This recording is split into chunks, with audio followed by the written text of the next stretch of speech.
안녕하십니까. 금융소비자TV 녹색소비자연대 은지원입니다. 오늘은 민생연대 조인숙 실장님 나와주셨습니다. 실장님 안녕하세요. 안녕하세요. 반갑습니다. 네. 워낙 바쁘신 분인데 이렇게 시간 내주셔서 너무 감사드려요. 별로 안 바쁜데. 오늘은 여러분들 거의 대부분 빚이 있으실 텐데요. 이 빚이 사회적인 문제가 되고 있는데, 오늘은 이래저래 어떻든 살다 보면은 결혼자금이든 해서 빚을 지게 되는데, 이런 경우에 우리가 빚에서 벗어날 만한 도움이 되는 그런 제도를 좀 알아볼까 합니다. 그래서 오늘 실장님께 자세한 정보를 좀 들어보도록 하겠습니다. 실장님, 그 채무가 많을 때 우리가 조정할 수 있는 제도 이런 게 어떤 거부터 있는지 한번 우선 사적인 거 공적인 거 있는데 한번 이것부터 한번 살펴볼까요? 네, 저도 요새 네. 의정부 가족 동반 자살이라든지 네. 그런 사건들을 보면서 그러게요. 제가 이 상담 생활을 한 지가 한 10년이 넘었는데 네. 그때도 그런 자살 사건들이 처음 막 벌어지기 시작했던 거거든요. 네. 근데 아직도 이런 가족들이 많다는 걸 보면서 그렇죠. 우리가 많이 채무 조정 제도를 알려야 되겠구나. 그렇습니다. 그런 생각을 하게 됩니다. 네. 먼저 공적인 제도와 사적인 제도가 있는데요. 네네. 신용회복위원회라고 여러분들 들어보셨는지 모르겠어요. 네. 네, 거기는 이제 금융기관들이 협약을 맺어서 협약에 네. 가입한 금융기관의 채무를 조정해주는 사적 네. 채무 조정 기구고요. 네. 그 다음에 우리나라에 법원이 있죠. 네. 예, 법원이 바로 공적 채무 조정 기구입니다. 예, 신용회복위원회에서 하고 있는 채무 조정 제도는 대표적으로 개인 워크아웃 제도와 프리워크아웃 제도, 그렇게 두 가지가 대표적인 게 있고요. 그 다음에 법원에서 이제 공적 채무 조정 제도로서 하고 있는 것은 바로 개인 파산과 개인 회생 제도 이 두 네. 가지가 있습니다. 네. 네. 그럼 신용회복위원회 채무조정 제도는 개인 워크아웃하고 프리 워크아웃 이렇게 두 가지가 있는데 이게 어떤 차이가 있는지 소비자들이 좀 궁금해할 것 같은데요. 네, 개인 워크아웃 제도는 네. 협약기관의 채무를 최장 10년 동안 네. 그 원금만 나눠서 갚도록 해준 거고요. 원금이요. 네, 네. 그리고 이제 경우에 따라서는 원금도 네. 조금 일부 감면해주는 그런 게 네, 있습니다. 네. 예. 그렇지만 이제 프리워크아웃 제도는 일시적으로 네. 자금의 경색이 생겨서 네. 연체가 되는 경우가 있죠. 한두달. 그렇죠. 그런데 그 연체되는 거를 네. 변제 기간을 늘려준다든지 네. 이자를 낮춰주면 충분히 갚고 살아갈 수가 있는데 그렇죠. 은행에서 계속 갚으라고 쪼개내면 독촉오면 그렇죠. 힘들죠. 어디서 돈 빌릴 데가 없으니까 맞아요. 갑자기 뭐 사채를 빌리게 된다든지 이런 그렇습니다. 경우가 생길 수 있잖아요. 네. 네, 그런 때를 대비해서 원금을 나눠서 갚되 네. 이자를 내가 내고 있는 이자의 2분의 1을 감면해줘서 이자는 내는군요. 네네. 네. 나눠서 갚게 하는 건데요. 네. 이거는 개인 워크아웃과 다른 점이 연체가 3개월 지나가지고 채무 불이행자로 등재되지 않아도 네. 3개월 이내인 채무를 네. 이렇게 나눠서 갚을 수 있도록 조정해주는 채무 조정 제도이기 때문에 네. 일시적인 자금 경색이 와서 충분히 갚을 수 있음에도 불구하고 네. 채무 불이행자로 전락할 수 있는 그런 부분을 네. 만회해주는 그런 제도라고 할 수 있죠. 그렇군요. 네. 근데 이 프리워크아웃은 잘 모를 것 같아요. 실제 소비자들이. 네, 그래서 사람들이 이제 연체를 하게 되고 그렇죠. 그러면 당황해가지고 네. 갑자기 금융권 채무만 있던 사람들이 네. 대부업체에서 돈을 빌린다거나 사채를 쓰게 되는 경우가 있는데 네. 절대 그러지 마시고요. 한두 달 정도 연체됐을 때는 신용회복위원회에 가셔가지고 프리워크아웃 제도를 알아보시면 선생님들한테 많은 도움이 될 것 같습니다. 그렇습니다. 네. 그러면 그 특별지원 프로그램도 있다고 하는데 대표적으로 좀 어떤 게 있는지 소개해 주시겠어요? 네. 특별 지원 프로그램이란 거는 네. 이제 갑자기 이렇게 채무가 생긴 상태로 이제 청년이 네. 군 입대를 하게 된다. 그러네요. 그러면 네. 직장 생활을 할 수 없고 돈을 못 벌기 때문에 그러네요. 연체가 될 수밖에 없잖아요. 네. 네, 그런 군인 상황에 빠졌다거나 대학생이라거나 그렇죠. 미취업 청년이라거나 네. 그다음에 중소기업인 중에서 네. 갑자기 이제 경영 실패로 이런 빚을 졌다거나 그랬을 때 그분들한테 네. 그 대상에 맞도록 좀 조정해주는 그런 제도가 있어요. 그렇군요. 아마도 오늘 이 시간에는 네. 이런 사항까지는 다 말씀 못 드릴 것 같고 네. 신용회복위원회 홈페이지 들어가셔서 자세히 살펴보시면 알 수 있을 것 같습니다. 네네. 그거는 좀 자세하게 또 저희가 다음 시간에 한번 네. 알아보는 걸로 하고요. 네. 개인 회생 제도는 무엇인지, 이게 어떤 것인지 이 부분에 대해서 좀 설명을 부탁드릴게요. 네. 개인 회생제도는 네. 법원에서 하는 제도입니다. 네. 계속적으로 반복적으로 소득이 있지만 그 소득 가지고는 네. 내가 가지고 있는 모든 채무를 감당할 수 없는 상황에 빠졌을 때, 그렇죠. 예, 네. 그랬을 때 이제 법원이 인정하는 생계비를 제외하고 나머지 남는 소득을 가지고 그걸 가용소득이라고 하는데요. 네네. 그 소득을 가지고 네. 최장 전에는 5년이었어요. 이번에 네. 법이 바뀌어서 예. 최장 3년, 경우에 따라서는 3년. 5년까지 네. 나눠서 갚을 수 있도록 해준 건데요. 네네. 이 제도의 장점은 아까 신용회복위원회는 사적 채무조정기구이기 때문에 네. 협약기관에 포함된 채무들만 가능하다고 그랬잖아요. 아, 그렇죠. 네. 예. 공적 채무조정기구는 법원에서 하는 거기 때문에 네. 내가 협약기관 채무가 아닌 금융권 채무가 아닌 음. 사채라든지 네. 개인적으로 돈을 빌렸다든지 아. 그런 모든 채무까지 다 포함해서 할 수 있는 게 바로 개인 회생제도입니다. 대부업체 이런 다 되는 거죠? 네, 다 포함해서 할 수 아, 있습니다. 그렇군요. 네, 사채도 가능하고요. 네네. 그러면 파산 면책에 대해서도 한번 설명을 부탁드릴게요. 네. 네. 파산이라는 거는 계속적으로 반복적으로 소득도 없고 그렇죠. 당장 먹고 네. 살기도 힘들고. 네. 네. 그렇지만 빚을 갚을 이자도 갚을 여력이 없는 이제 그런 네, 제일 사람들이 바로 막막하네요. 할 수밖에 없는 게 네. 개인 파산이고요. 네. 개인 파산 신청을 하게 되면 법원에서 개인 파산 선고를 해주고요. 네. 그건 바로 당신은 빚을 갚을 수 있는 상황이 안 된다라고 법원에서 공식적으로 인정해 주는 바랍니다. 네. 그리고 면책 불허가 사유 등을 따져서 이 사람이 면책 불허가 사유가 없다 그러면 빚을 없애주는 게 바로 네. 면책이고요. 네, 그래서 네. 개인 파산, 개인 면책 그렇게 같이 들어가는 게 개인 파산 제도라고 할 수가 있겠습니다. 그렇군요. 예, 면책 불허가 사유에 대해서는 또 자세하게 저희가 또 내용을 한번 또 나중에 살펴보고요. 네.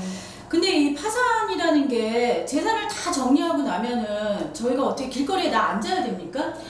파산이라는 거 네. 아까도 제가 말씀드렸지만 네. 성실했으나 네. 불운한 채무자가 그렇죠. 다시 사회로 복귀할 수 있도록 법원에서 빚을 없애주는 네. 그런 제도입니다. 네. 맨날 빚 갚으라고 하면 어떻게 되겠어요? 일상생활을 못하죠. 그렇죠. 일상생활뿐만 아니라 아까 온 가족 데리고 자살하는 그런 사회 문제가 생기기 때문에 그럼요. 그런 사회적인 네. 비용을 고려한다면 네. 오히려 이 사람의 빚을 면책해줌으로써 없애줌으로써 그렇죠. 네. 다시 사회생활로 복귀해서 네. 성실히 사회인으로서 살아가는 게 그럼요. 우리의 사회적 네. 비용을 아끼는 그런 제도이기 때문에 네. 바로 개인 파산 제도가 생긴 거고요. 그렇지만 네. 아무나 그렇게 파산을 해주면 도덕적 해이가 생길 수 있지 않습니까? 그렇죠. 예, 그래서 면책 불허가 사유로 이게 네. 악의적인 그런 네. 행위에 대해서는 면책 불허가 사유로 다 하고 있어요. 그래서 어쨌든 네. 이런 제도를 통해서 다시 사회생활로 복귀하는 게 이 법의 목적인데 네. 이 사람들이 내 재산을 다 정리해서 빚 갚고 네. 진짜 길거리로 나앉으면 그 사람은 다시 노숙인으로 전락할 너무 수 막막할 것 없잖아요. 같아요. 네. 네. 그래서 적어도 이 정도의 재산은 가지고 살아라라고 네. 인정해 주는 게 바로 면제 재산인데요. 네. 이게 바로 그래도 적어도 집은 있어야 되잖아요. 그러면 살 곳은 네. 있어야죠. 네. 네. 그래서 우리나라 주택임대차보호법상 최우선 변제에 해당하는 금액이 있어요. 네. 그게 바로 우리 서울 같은 경우에는 네. 3,700만 원인 거 되고요. 아, 네. 그게 이제 권역별로 다 다릅니다. 네. 그래서 주택임대차보호법상 최우선 변제에 해당하는 금액 정도는 네. 가지고서 집에서 살아라라고 인정해주고 있고요. 천만다행이네요. 네, 그리고 적어도 6개월치 생활비는 있어야 되잖아요. 그렇죠. 네. 그래서 이제 왜냐면 이 파산을 하다 보면 일을 못 하게 되는 경우가 그럼요. 많거든요. 네. 독촉에 시달리지, 압류에 시달리지. 건강도 좀 손상이 될 것 네. 같아요. 그래서 이제 만약에 정리할 재산이 있는데 네. 그 중에 이제 생활비도 좀 빼놓을 수 있도록 네. 6개월치 생활비 한 달에 150만 원. 네. 해가지고 6개월치 생활비도 재산으로 좀 놓을 수 있도록 그렇게 인정해주고 있습니다. 아, 그렇군요. 지금 이제 이런저런 제도가 있는데 사실 빚의 굴레에서 빠져들기 시작하면 벗어나기가 힘들잖아요. 네. 그렇죠. 이런 데서 극단적인 선택을 하게 되는데 왜 이런 상황이 계속 발생하는 걸까요? 저희가 이 TV 네. 찍는 이유가 뭐죠? 저희요? 여러 가지 지금 정보를 줘야지 소비자들이 실제로 모르는 것들이 굉장히 많습니다. 그렇습니다. 네. 정보가 정보요. 부족해서입니다. 네. 예. 많은 분들이 당장 채무에 이렇게 나락에 빠지게 되면 네. 이제 정신을 차릴 수가 없어요. 그럼요. 그러다 보니까 그럼요. 내가 이걸 어떻게 찾아나가야 되지? 네. 이런 제대로 된 정보를 찾기가 힘듭니다. 네. 그래서 제가 이 활동을 하면서 처음에 네. 그 채무자에게 알맞은 조정제도를 상담하고 안내하고 네. 그런 역할들을 했었어요. 그래서 네. 채무자들한테 지금 현재 상황이 어떤지 그렇죠. 알아보고 제대로 된 정보를 줘서 네. 선생님은 개인 워크아웃을 하면 충분히 헤쳐나갈 수 있습니다. 네. 선생님은 지금 파산 상태이므로 파산 면책을 받고 다시 사회로 복귀하시면 됩니다. 이렇게 제대로 된 정보를 제공해줘야 되는데 그런 정보가 없다 보니까 없습니다. 이분들이 진짜. 도저히 나는 네. 이 빚의 굴레에서 벗어날 수 없구나 이제 희망을 잃게 되는 거죠. 그렇죠. 그래서 극단적인 선택을 하고 잠수 탄다 그러죠. 그렇죠. 잠수를 연락 타게 되고 끊고. 네. 그러면서 힘들게 살아가는 거죠. 네. 그런데 저는 바로 그런 제대로 된 정보를 주고 네. 또 아무리 복잡해도 실타래는 다 풀어서 제대로 갖출 수 있게 돼 있어요. 네. 그래서 복잡하지만 다 헤쳐나갈 수 있고요. 그리고 이제 보증관계 이런 것들 때문에 나한테 그렇죠. 피해 줄까봐 또 네. 못하는 경우들이 많은데 그런 거는 내가 포기할 건 해야 됩니다. 그런 과감하게. 것까지 네. 다 하게 되면 도저히 해결할 수 없는 게 오히려 더 빚만 커지고 다 안고 가려고 하다가 네. 사실 더 힘들어져요. 네, 결국엔 네. 그러다가 더 힘들어서 네. 자살을 하게 되는 거거든요. 그렇죠. 네, 그래서 제대로 된 정보를 알고 나한테 맞는 채무 조정 제도를 택해서 정리하고 다시 새 출발하는 게 가장 현명한 방법입니다. 아, 네. 정말 좋은 정보 너무 감사드리고요. 서울시에서 금융복지센터를 운영하고 있다고 하는데 이것도 어떤 일을 하고 있는지 좀 설명 부탁드릴게요. 네. 금융복지 상담센터는요. 네. 이제 서울시에서 가장 먼저 생겼고요. 네. 네, 그 뒤로 이제 성남시, 경기도, 오. 전남센터, 네. 경남센터 전국에 있네요. 이렇게 네. 전국적으로 있고요. 네. 이 방송을 보시는 선생님들은 이제 내가 속해 있는 지역에 네. 금융복지 상담 센터를 네. 찾아가지고 자세한 상담을 하면 되고요. 네. 그곳에서는 상담사분들이 그 내방하시는 채무자분들에게 알맞은 상담을 해주고 네.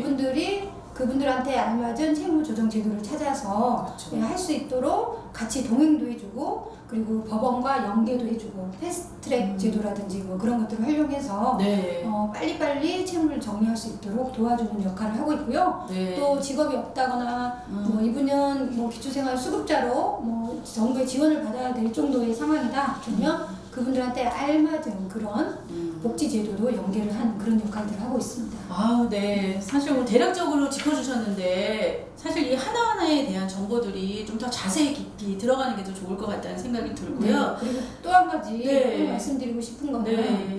이제 사채 문제인데요. 그렇죠. 네. 그러니까 사채 때문에 더 힘들어서 자살하시는 분들도 사실은 많거든요. 그래요. 네. 네. 그래서 사채 문제를 또 상담하는 곳이 있어요. 네. 제가 이제 속해 있는 경제민주화를 위한 네. 민생연대라고 와, 있습니다. 네. 민생연대. 근데 이제 그 네이버나 다음에서 민생연대 딱 치면 나오고요. 네. 근데 이제 거기가 좀 열악하다 보니까 네. 상담하시는 저희 실장 사무처장님이 네. 한 분 계세요. 아유. 근데 좀 업무가 오래 기다려야 많으시겠네요. 되고, 네. 그래도 그렇지만 상담하는 게 좋죠. 꼭 홈페이지에라도 네. 본인의 상황을 약간이라도 설명해서 전화번호라도 남겨놓으시면 그렇죠. 꼭 상담 네. 전화 드리고 이렇게 하니까 네. 사채 문제를 고민하지 마시고 또 거기에 상담을 해주시면 되고요. 네. 그다음에 또 서울시에 눈물 그만이라는 곳이 있어요. 아, 눈물 그만. 네. 네, 좋습니다. 네, 대부업체. 네. 아, 대부업체. 불법 대부업 피해가 있을 때 이자가 어마어마하죠. 네, 금융감독원과 또 연계해가지고 네. 다양하게 지원을 하고 있으니까 네. 그쪽도 이용해 주시면 좋겠습니다. 아, 네. 아, 지금 누구나 지금 공감할 얘기인데 우리가 빚으로부터 벗어나기 오늘 이거에 대해서 정보를 저희 민생연대 조인숙 실장님께 잘 들어봤습니다. 다음 시간에 저희가 좀 꼼꼼하게 좀 세부적으로 좀 모셔도 될까요? 네. 네, 이 내용으로 네. 방송을 하려면 정말 한 20회 넘게 찍어야 아, 돼요. 좋습니다. 시간만 내주시면 예, 다음 시간부터 제가 정말 사례라든지 네. 사연이라든지 뭐 다양한 네. 정보들 많이 알고 있으니까요. 네, 언제든 불러주시고요. 네. 다음에 꼭 불러주세요. 네, 네. 여러분 구독, 좋아요 많이 많이 눌러주시고 다음 시간에 또 즐겁게 만나겠습니다. 다음 시간에 만나요. 좋아요 눌러주세요.